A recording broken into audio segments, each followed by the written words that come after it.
এরা কারা? আমাদের এভাবেই বা কেন তুলে আনলো? আয়াত এসব ভাবছে, তখনই কেউ একজন বলল, নামুন ভাবি, আপনারা এসে গেছি। লোকটার মুখে ভাবি শুনতেই অবাক হলাম। আমাদের কি ভাবি ডাকবে বলে তুলে এনেছে নাকি? আমি তো জানি না। আমি তো জানি যারা কিডন্যাপ করে তারা আটকে রেখে মুক্তিপণ চায় পরিবারের থেকে, আর অজ্ঞান করে উঠিয়ে নিয়ে আসে। কই, আমাদের তো অজ্ঞান করলো না, বা কোনো রকম খারাপ আচরণও করলো না। এরা কি সত্যি কিডন্যাপার? আমার কেমন ডাউট হচ্ছে এদের ওপর। আমাকে আবারও ভাবি ডাকছে। কিছু তো গন্ডগোল আছে। আয়াত এসব উদ্ভট ভাবনা ভাবছে, আর তখনই লোকটা আবারও বলল, ভাবি নামুন প্লিজ, অনেক দেরি হয়ে গেছে। ভাই আমাদের আস্ত রাখবে না, প্লিজ আসুন। আয়াতের এবার সত্যি সত্যি রাগ উঠে গেল। সে রেগে মনে মনে বলল, ভাবি কেন ডাকছে? ইচ্ছে করছে লোকটাকে ড্রেনের ময়লা পানিতে চুবিয়ে মারি। আমার মতো একটা বাচ্চা মেয়েকে ভাবি কেন ডাকবে? আমি মাত্র ক্লাস 12তে পড়ি, 18তে পাই তো দিলাম না, এই লোক আমাকে ভাবি বলছে। দাঁড়া বুইড়া খাটাস, শয়তান বেড়া, তোরে মজা বোঝাচ্ছি। ওই মিয়া, বুইড়া খাটাস, তোর কোন ভাইয়ের বউ রে আমি? আর একবার ভাবি করলে তোর মাথার চুল একটাও আস্ত রাখবো না, দেখিস। ইস, শখ কত আমারে ভাবি ডাকার। তোরে মারবো এইখানে, গিয়া পড়বি উগান্ডায়, তখন ভাবি দেখিস বেশি কইরা ফাজিল কোনহানার। ভাবি আপনি যদি আমাকে মেরেও ফেলেন, তারপরেও আপনাকে আমি ভাবি বলেই ডাকবো। শুধু আমি না, আমরা সবাই আপনাকে ভাবিই ডাকবো। এটা আমাদের ভাইয়ের নির্দেশ। সরি ভাবি, আমাদের কিছু করার নেই। চলুন, আমাদের অনেক দেরি হয়ে গেছে। ভাই অপেক্ষা করছে আপনাদের জন্য, চলুন প্লিজ। আর কথা বাড়ালো না আয়াত। নিশোর হাত শক্ত করে ধরে আছে আর ভয়ে কাঁপছে। ওকে বলল, দোস্ত, আমার খুব ভয় করছে রে। এই লোকগুলো যদি আমাদের মেরে নদীতে ভাসিয়ে দেয় তখন কি হবে আমাদের, বল প্লিজ। আজকে কার মুখ দেখে ঘুম থেকে উঠেছিলাম বলতো? আজকে আমাদের সাথে এত খারাপ হচ্ছে, দুপুরে ওই ঘটনাটা আর এখন এটা। দোস্ত, তার থেকেও বড় কথা, কালকে রাতেই বাবা আমাকে এক বক্স চকলেট এনে দিয়েছে। এখনো তো সবগুলো চকলেট শেষ করতে পারলাম না। এখন আমার চকলেটের কি হবে দোস্ত? আম্মু, আমার চকলেট। আয়াত নিশোর কথা শুনতেই অবাকের চরম পর্যায়ে চলে গেছে। লাইক সিরিয়াসলি, ওরা আজকে বেঁচে ফিরতে পারবে কিনা জানে না। আর নিশি চকলেটের জন্য কান্না করছে। এই দিনও দেখার বাকি ছিল আয়াতের। কেউ এই চকলেটের জন্য এত পাগল হয় তা এই মেয়েকে না দেখলে জানতো না আয়াত। বিরক্তিকর ফেস নিয়ে ওকে বলল, দোস্ত প্লিজ, আর ভালো লাগছে না, তুই থাম। I am done of you, so stop it please ইয়ার। আমরা বাঁচবো কি বাঁচবো না, ঠিকভাবে বাড়িতে ফিরবো কিনা জানি না, আর তুই ফরগেটেড। নিশু চুপ কর। ওরা লোকগুলোর পেছনে যেতে লাগলো। আয়াত চারপাশে তাকিয়ে ভাবলো এটা হয়তো কোনো গোডাউন টাইপ জায়গা। এসব ভাবছে আর তখনই লোকটা বলে উঠলো, ভাই ভাবিকে নিয়ে এসেছি। সামনের লোকটা হাত দিয়ে ইশারা করতেই ওদের সামনে থেকে সরে গেল। আর ওরা দুজনেই বড়সড় ধাক্কা খেলো। আয়াতের সামনে স্বয়ং তুর্য ও নিশু দুজনেই দুজনের মুখের দিকে তাকাচ্ছে। মনে মনে ভাবছে, এই লোক আমাদের এখানে তুলে এনেছে কেন? আল্লাহ, ও তখন কথা শুনাইছি, তার জন্য এখন আমি কি করব? আব্বু প্লিজ বাঁচাও, এই সূর্য মামা আমাদের মেরে নদীতে ভাসিয়ে দেবে, প্লিজ বাঁচাও। এমনি তো লোকটাকে গুন্ডা গুন্ডা লাগছে।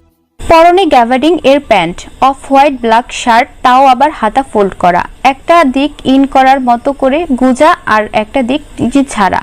চুলগুলো কেমন এলোমেলো হয়ে আছে, মনে হচ্ছে কিছুক্ষণ আগে কাউকে পিটিয়েছে। এক হাতে ডায়ালের ঘড়ি আর এক হাতে ব্রেসলেট তুর্যের।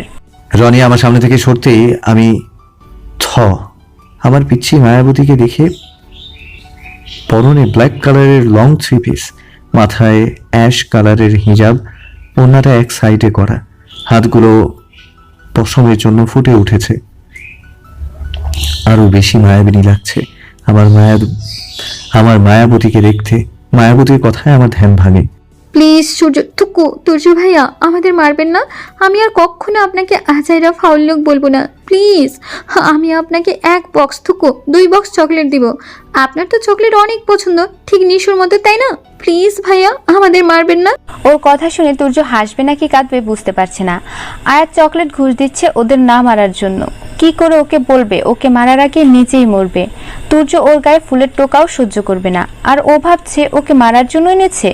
হায় রে, তুর্য বলল, সামনে তাকাও। ওনার কথা শুনতেই আমি সামনে তাকালাম, আর সামনে তাকাতেই ভয় পেয়ে গেলাম, কারণ দুপুরের ওই ছেলেগুলো মাটিতে পড়ে আছে আর গায়ে রক্ত। হ্যাঁ জান, ওদের সাহস কি করে হয় তোমাদের সাথে অসভ্যতামি করার? আর ও তোমার অন্যায় হাত দিতে চেয়েছিল, ওকে তো মেরেই ফেলতাম, শুধু ওর বাবার জন্য বেঁচে গেল। তোমার দিকে যে চোখ তুলে তাকাবে তার চোখ তুলে নেব আমি। তুই আমার, আর কারো না। তোর ভাগ আমি কাউকে দিব না। আর ওর সাহস কি করে হয়? এই বলেই তুর্য ছেলেগুলোকে মারতে লাগলেন। ওদের কারোরই সেন্স ছিল না, তারপরেও মারতে লাগলেন। আয়াত তুর্যকে এভাবে দেখে ভয়ে চুপ হয়ে আছে, ভয়ে মুখ দিয়ে কথা বের হচ্ছে না। তুর্য তাকাতেই দেখে ও ভয় পাচ্ছে, তাই জাহিদকে বলল ওদের দিয়ে আসতে। সাবধানে যাও মায়াবতী। আয়াতকে জাহিদ ভাইয়া বাড়ি পৌঁছে দিয়ে নিশিকে নিয়ে গেছে পৌঁছে দেওয়ার জন্য। এদিকে মায়াবতী, আমি আসছি, সন্ধ্যায় অপেক্ষা করো। এই বললেই বাঁকা হাসলো তুর্য। জাহিদ আয়াতকে পৌঁছে ওর ফ্রেন্ডকে নিয়ে যাচ্ছে, তখন খেয়াল করলো মেয়েটা ভয় পেয়ে আছে আর মন খারাপ করে আছে। জাহিদ ওকে জিজ্ঞেস করলো, ভয় পেয়ে আছো কেন? আর মন খারাপ কেন?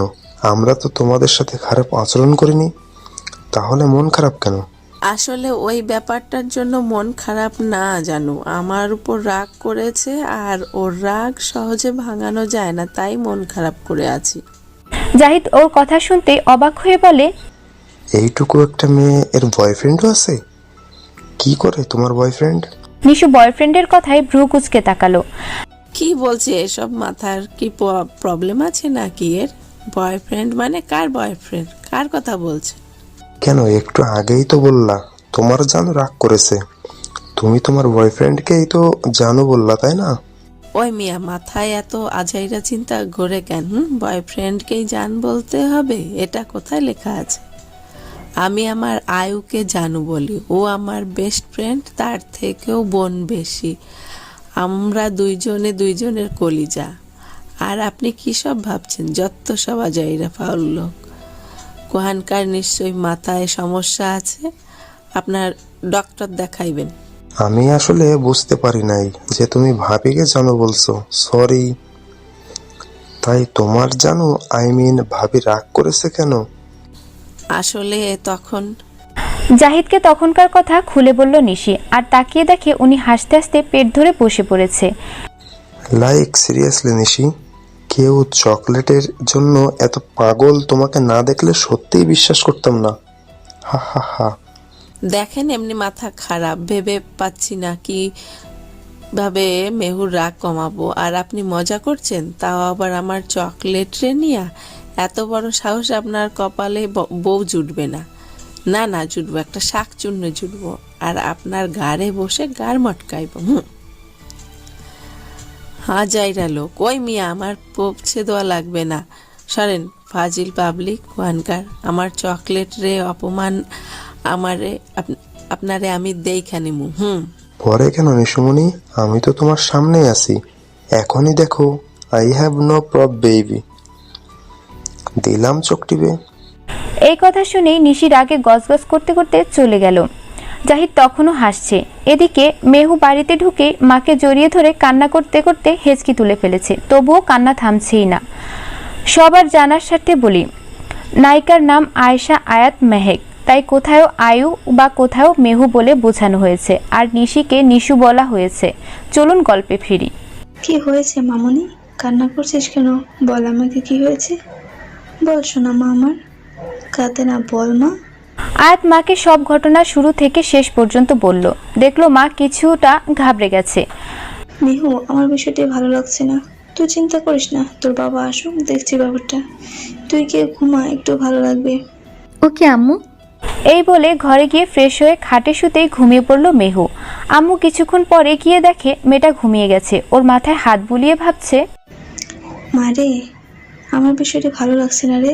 তোর যে সম্পর্কে আজ পর্যন্ত যা শুনেছি, সে তো এমনি এসব বলবে না, আর তার চেয়েও ওর কথাগুলো আমার বেশি ভাবাচ্ছে। এরকম বললো কেন? আমার মেয়েটার সাথে কিছু হবে না তো? আল্লাহ, তুমি আমার মেয়েকে হেফাজতে রেখো। আসলে সন্তানের সাথে কোনো খারাপ কিছু হলে সবার আগে মারাই বুঝতে পারে। হয়তো তার জন্যই ওনার এমনটি মনে হচ্ছে। মেহু বিকেলে ঘুম থেকে উঠে দেখে 7টা বাজে। তাড়াতাড়ি ফ্রেশ হয়ে বাইরে গিয়ে দেখে বাবা চা খাচ্ছে। ওকে দেখেই বাবা বলল, বাবাই ঘুম থেকে উঠছিস? আয় এখানে, আয় বস এখানে। আয়াত ওর বাবার পাশে গিয়ে বসতেই হঠাৎ কলিং বেল বেজে উঠল। এই সময় কে এলো আবার? দাঁড়া বাবাই, আমি দেখছি। আয়াতের বাবা দরজাটা খুলে দিলেন। খুলেই বলল, এ কি আপনারা? এই সময় আপনারা? এখন তো ভোট নয়, তাহলে? অপর পাশের লোকটি কি যেন বলল, তা বুঝতে পারল না মেহু। দরজার সামনে থেকে সরে দাঁড়ালেন বাবা।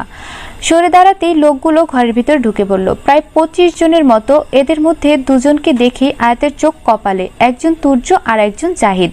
আয়াত মনে মনে ভাবছে, এরা এখানে কেন? তখনই তুর্য আয়াতের বাবাকে বলল, আঙ্কেল আপনি বসুন।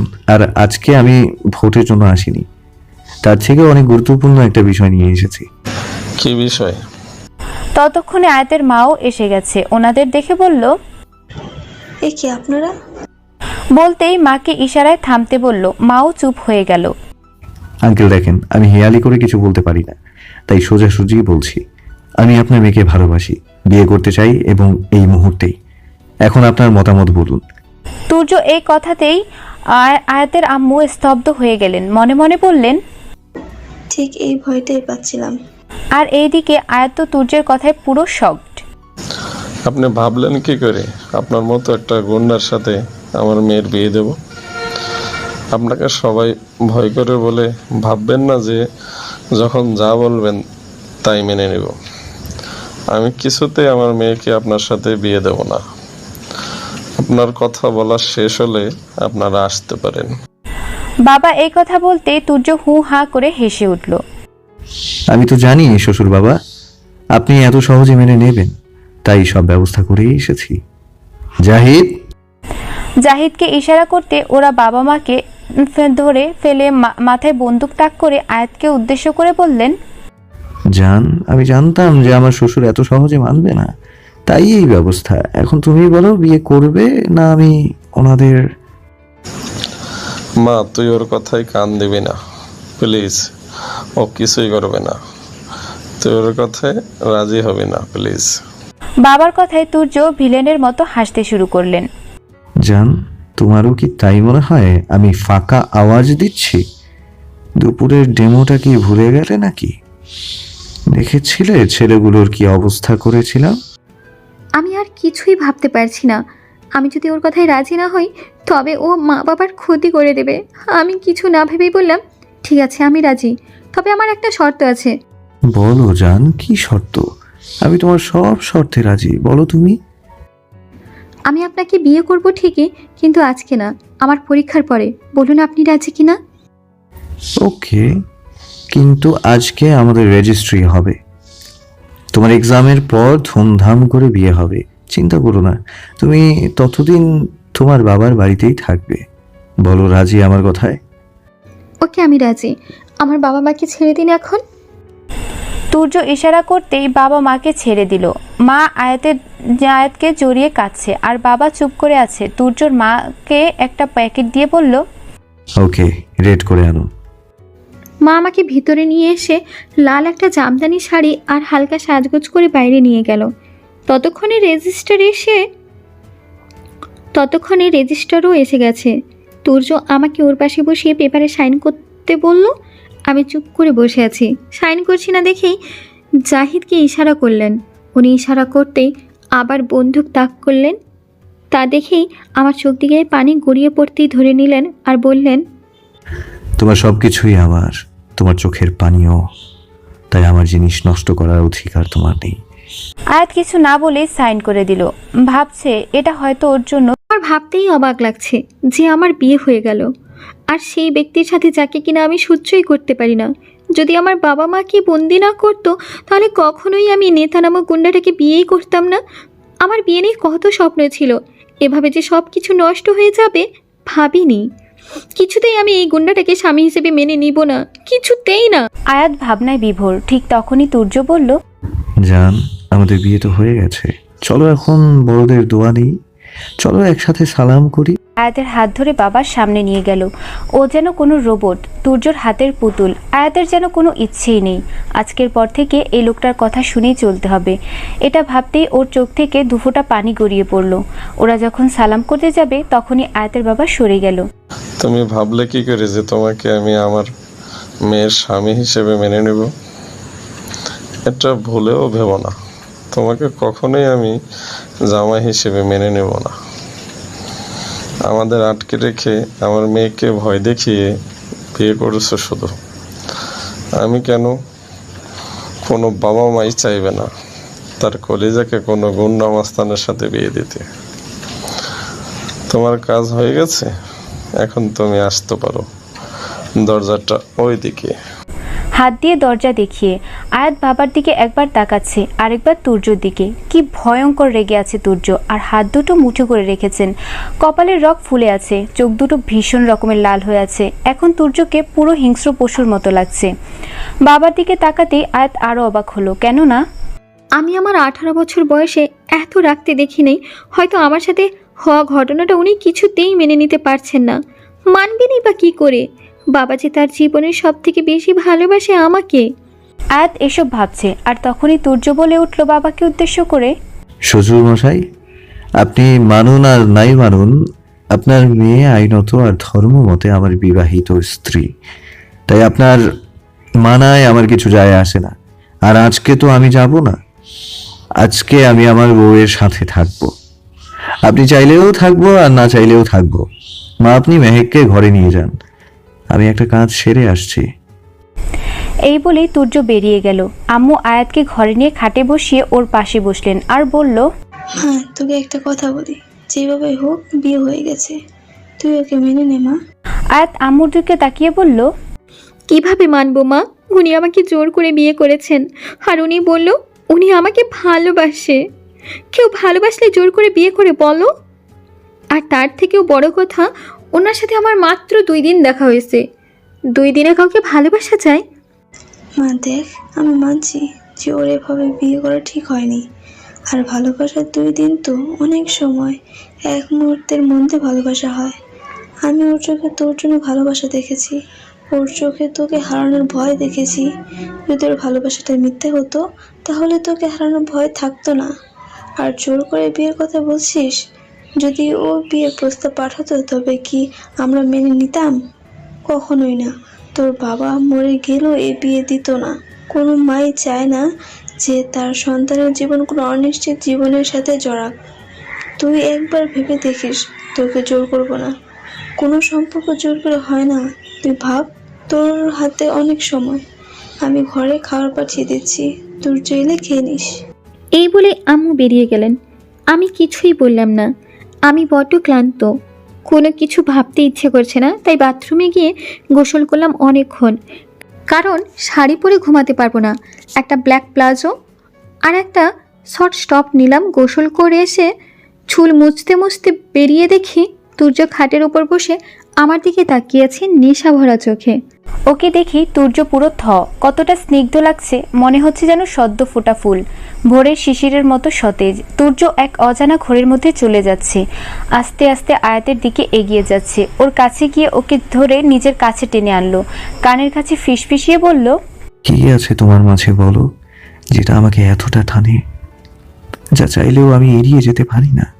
তোমার মুখে কি অদ্ভুত মায়া জানো, যে কেউ আটকে যাবে এই মায়ায়। তাই তো তোমায় নিয়ে বড্ড ভয় মায়াবতী, তাই তোমাকে নিজের করে নিলাম।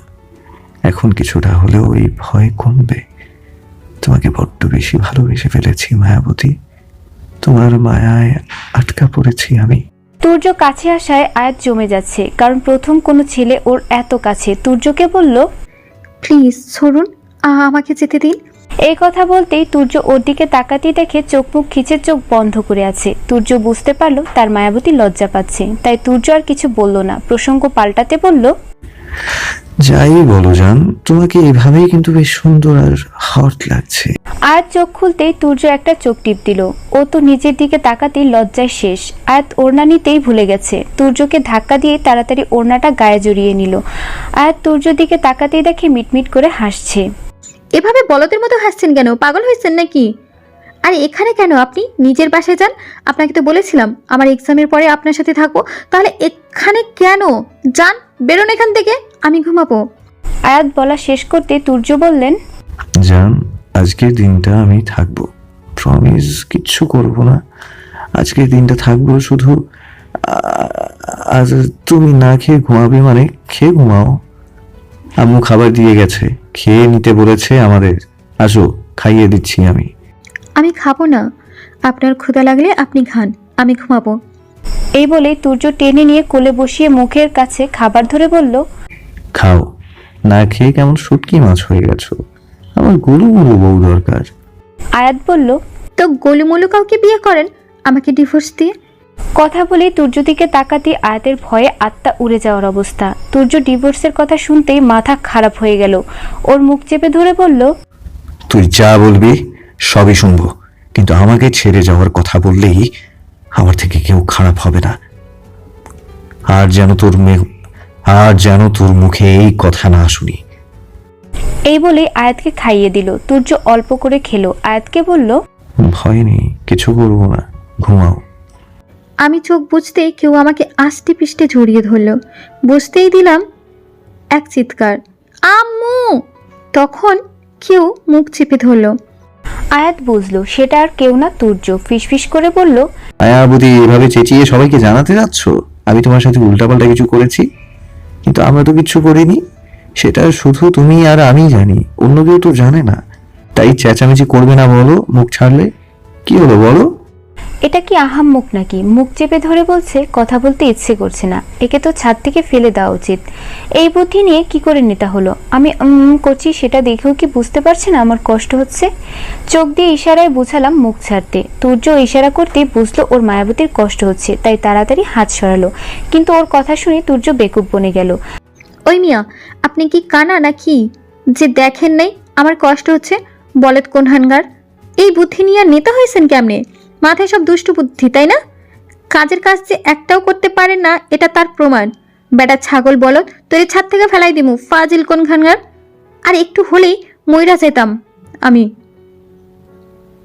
বেটা বইরা খাটাস। কি বলছো এসব?